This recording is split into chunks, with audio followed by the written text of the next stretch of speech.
நீங்க பார்த்துக்கிட்டு இருக்கிறது சாரமலையில் இருக்கிற ஒரு சின்ன கிராமம். நம்மளை பொறுத்த வரைக்கும் இந்த உலகத்தில் பொதுவாக ஒரு நாளைக்கு 24 மணி நேரம்தான். ஆனால் இந்த சூரக்கோட்டை கிராமத்துக்கு வெறும் 12 மணி நேரம் மட்டும்தான் இருக்கு. சூரியன் இருக்கிற வரைக்கும் மட்டும்தான் இது ஊர். சூரியன் எப்போ முழுசா அஸ்தமனம் ஆகுதோ, அதாவது எப்போ சூரிய ஒளி துளி கூட படாம போகுதோ, அந்த நிமிஷத்திலிருந்து இது ஒரு ஊர் கிடையாது, மயான பூமி. அந்த நொடியிலிருந்து இந்த ஊர்ல இருக்கிறது வீடுகள் இல்லை, சமாதிகள். இந்த சூரக்கோட்டை கிராமத்தில் வாழ்ந்துகிட்டு இருக்கிறவங்க தான் உயிருக்கு உத்தரவாதம் இல்லாம தான் வாழ்ந்துகிட்டு இருக்காங்க. சாயங்காலம் 6 மணி ஆனதும் இந்த கிராமத்தில் இருக்கிற எல்லா வீட்டு கதவுகளையும் அடைச்சிடுவாங்க. அதுக்கப்புறம் மறுநாள் சூரியன் முழுசா உதயமான பிறகுதான் எல்லாரோட வீட்டு கதவுகளையும் திறப்பாங்க. சாயந்தரம் 6 மணிக்கு மேல இந்த ஊரோட அமானுஷ்ய சக்தியை பத்தி தெரிஞ்சவங்க இந்த ஊரோட எல்லைக்கோட்டை மிதிக்க கூட அஞ்சுவாங்க. வீட்டுக்குள்ள இருக்கிறவங்க வெளியே வரவே மாட்டாங்க. ஒருவேளை 6 மணிக்கு மேல இந்த கிராமத்தை பத்தின விஷயம் எதுவும் தெரியாம இந்த ஊரோட எல்லைக்கோட்டை மிதிச்சவங்க மனுஷனா இருந்தாலும் சரி, மிருகமா இருந்தாலும் சரி, யாரும் எதிர்பார்க்காத வகையில கொடூரமான முறையில கொலை செய்யப்பட்டு இறந்து கிடப்பாங்க. சூரக்கோட்டையில நடக்கிற இந்த கொலைகளுக்கு காரணம் ஒரு மனுஷன் கிடையாது. நிராசையோட இறக்கிற ஒரு மனுஷனோட ஆத்மா பிரேதாத்மாவா வரும். அதுவும் இதுக்கு காரணம் இல்லை. எந்தவித மிருகமும் காரணம் இல்லை. வேற்று கிரக வாசிக்கும் இதுக்கும் சம்பந்தம் இல்லை. இங்க இருக்கிற அமானுஷ்ய சக்திக்கும் கொலைகளுக்கும் சம்பந்தப்பட்டது ஒன்னே ஒண்ணுதான். ஆத்மாவா பிரேதாத்மாவா பாருங்க.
இப்போ நீங்க பார்த்துக்கிட்டு இருக்க இந்த ஆலமரத்துக்கிட்ட இருந்துதான் இந்த கதையே ஆரம்பிக்குது.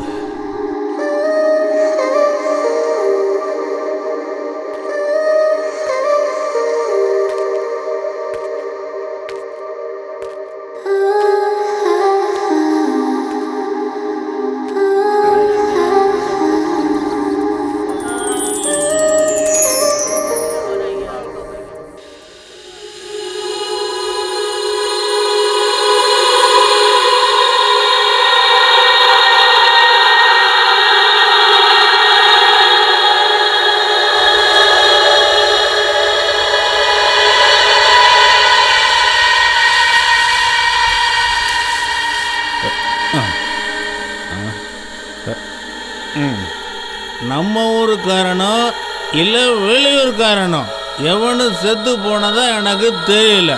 அவங்கவுங்க வேலையை பார்த்துட்டு போங்க.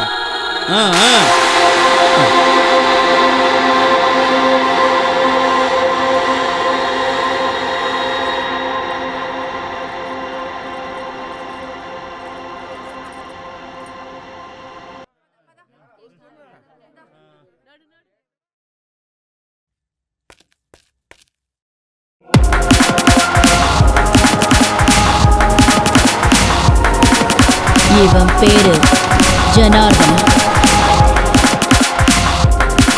இந்த காட்டுக்குள்ள இருக்கிற அத்தனை மோசமான பிசினஸையும் இவன் செஞ்சுக்கிட்டு இருக்கான்.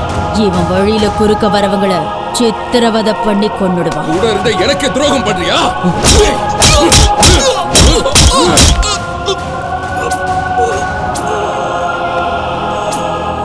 இவனை திருப்திப்படுத்தாத எந்த பொம்பளையா இருந்தாலும் அவளை கொடூரமா சித்திரவதை பண்ணுவான்.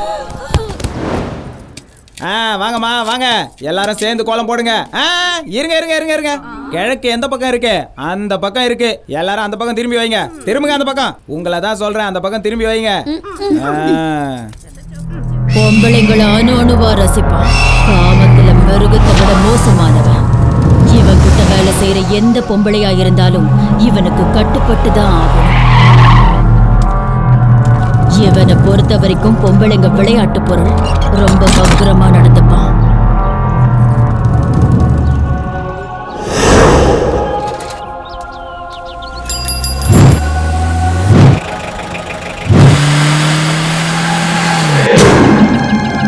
பொழுது சாயுது, திரும்பிடுங்க.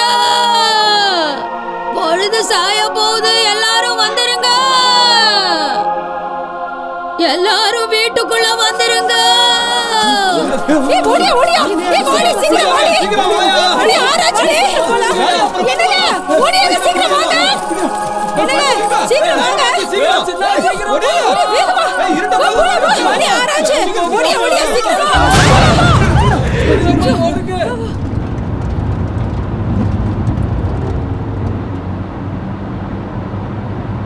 அண்ணே கொஞ்சம் வேகமா ஓட்டுங்கண்ணே. 6 மணி ஆயிடுச்சுன்னா எங்க ஊருக்கு போக முடியாதுண்ணே. ஏய், இது ஒன்றும் ஹைவே கிடையாது, காட்டு வழி பாதை. பேசாம உட்கார்றா.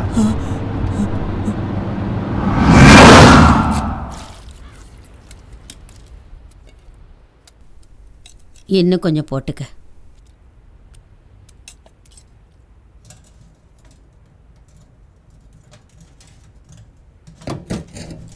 டேய் சிவா, 6 மணிக்குள்ள வீட்டுக்கு வந்துடு ராசா. நம்ம ஒரு கதை தான் உனக்கு தெரியும்ல. ஏமா சொன்னதே மறுபடி சொல்லிட்டு இருக்க? எனக்கு தெரியாதா என்ன? சீக்கிரமாவே வந்துடுறேன். காட்டுக்குள்ள வரும்போது கொஞ்சம் ஜாக்கிரதையா வாப்பா. சரி வந்துடுறேன், வரேன்.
ஏமா பொழுது சாஞ்சு வெளியே நிக்கிற, உள்ள போமா.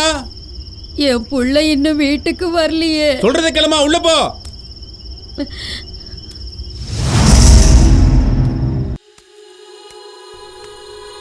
அலமேலம்மா உள்ள போ. சொல்றது புரியல? எதுக்காக இங்க நிக்கிற? வெளியில போன என் புள்ள இன்னும் வீடு வந்து சேரல. அவனுக்கு விவரமே தெரியாது. என்ன ஆச்சோ தெரியல. எனக்கு ரொம்ப பயமா இருக்குமா. வெளியே போயிருக்கிற அவனுக்காக வீட்டுல இருக்கிறவனையும் பறி கொடுக்க நினைக்கிறியா? என் பையன் கண்டிப்பா வந்துருவாமா. அவன் இங்க எங்கேயோ தான் இருக்கிறான். இப்போ வீட்டுக்குள்ள போக போறியா இல்லையா? கதவை மூடிட்டு உள்ள போ. போ.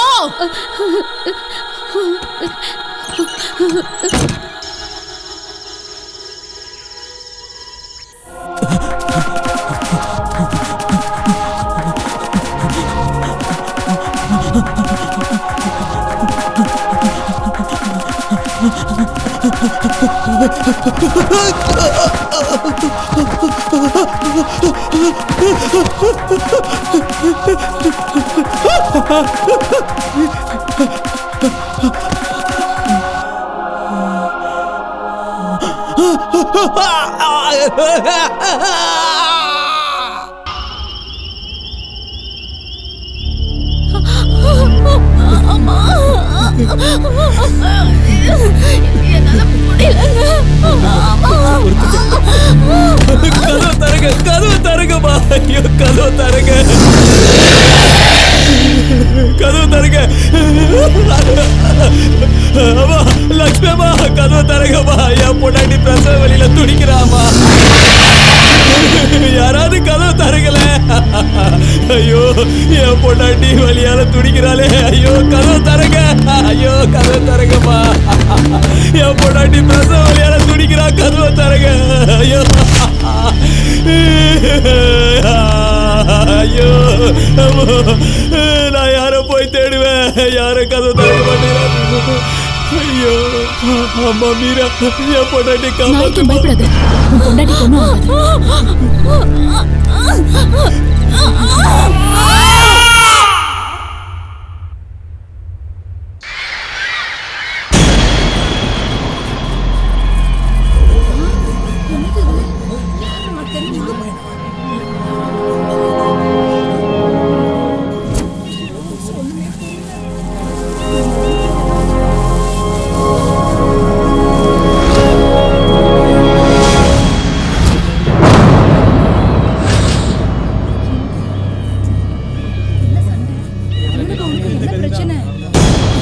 ஐயா, ராஜா, உனக்கு என்னடா ஆச்சு?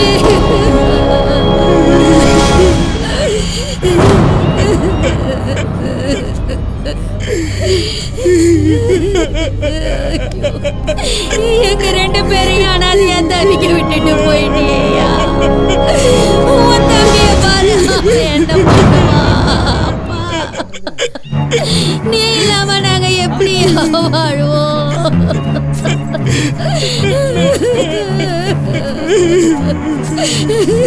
நான் சொன்னதை மறந்துட்டீங்க. நான் உங்களுக்கு ஏற்கனவே எச்சரிக்கை கொடுத்திருந்தேன். சாயந்தரம் 6 மணிக்கு மேல வீட்டை விட்டு யாரும் வெளியே வரக்கூடாதுன்னு. ஒருத்தராவது கேட்டீங்களா? இந்த ஊருக்கு சனி சாபம் பிடிச்சிருக்கு. யாகம், பூஜை, பரிகாரம் செய்யணும்னு சொன்னதுக்கு உங்கள ஒருத்தன் கூட என் பேச்ச கேட்கல. இப்படி நீங்க என்ன உதாசீனப்படுத்திக்கிட்டே இருந்தா இந்த ஊரே மயான பூமியா மாறிடும். இது நடக்கும், நடந்த தீரும்.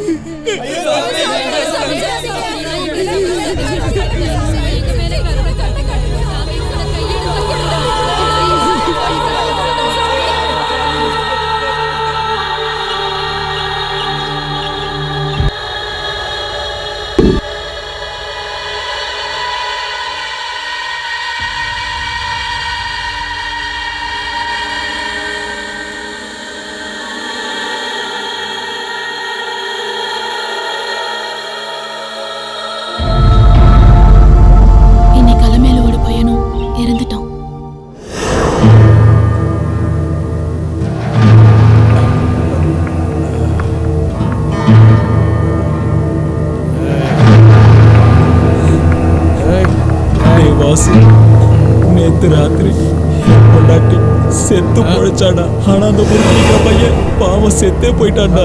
நாமெல்லாம் உயிரோட இருப்போமா இல்ல செத்து போடுவோமான்னு ஒவ்வொரு நேரம் பயமா இருக்குடா. இன்னும் எத்தனை நாளைக்கு இந்த பயத்தோட வாழ்றது?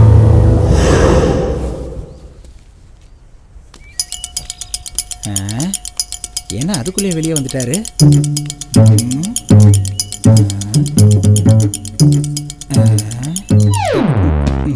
துர்கா எங்கடா?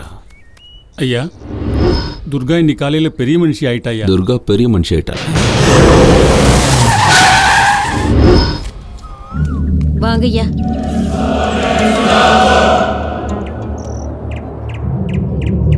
ஐயா. என்ன புவனேஸ்வரி? ஐயா, வீட்டுல பொண்ணு வயசுக்கு வந்துட்டா ஊர்ல இருக்கிற பெரிய மனுஷனுக்கு தெரியப்படுத்துறது வழக்கம். மறந்துருச்சா என்ன? ஐயா ஐயா வேண்டாம் ஐயா. வேணாங்க ஐயா, வேணாம். ஐயோ, என் பொண்ணு வாழ்க்கையை நாசமாக்கிட்டீங்க.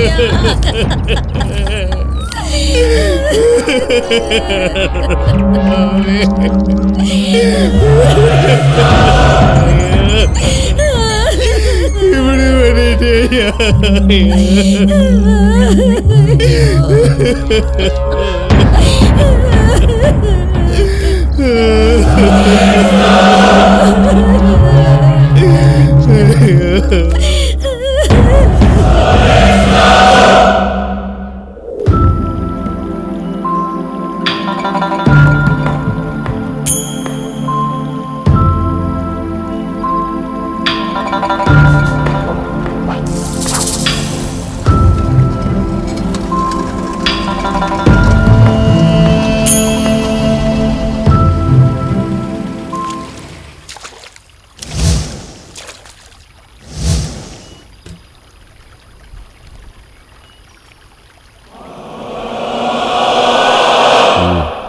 இங்க பாருமா,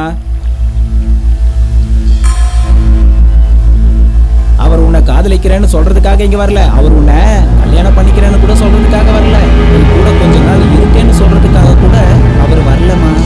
அவருக்கு பொம்பளைங்க ஒன்றும் புதுசு இல்லை. அது மட்டும் இல்லை, அவங்க கிட்ட இல்லாதது அப்படி என்ன உங்ககிட்ட இருக்கு? ஏதோ பட்டணத்து பொண்ணுன்னு உன் மேல கொஞ்சம் ஆசை வச்சுட்டாரு, அவ்வளவுதான். அதை சொல்லிட்டு போறதுக்கு தான் இங்க வந்தோம். நீ ஏன் வந்துட்டியன்னா உனக்கு கௌரவம். நாங்க சொல்றதை கேட்கலன்னா உன் நிலைமை என்னன்னு யோசிச்சு பாத்துக்க.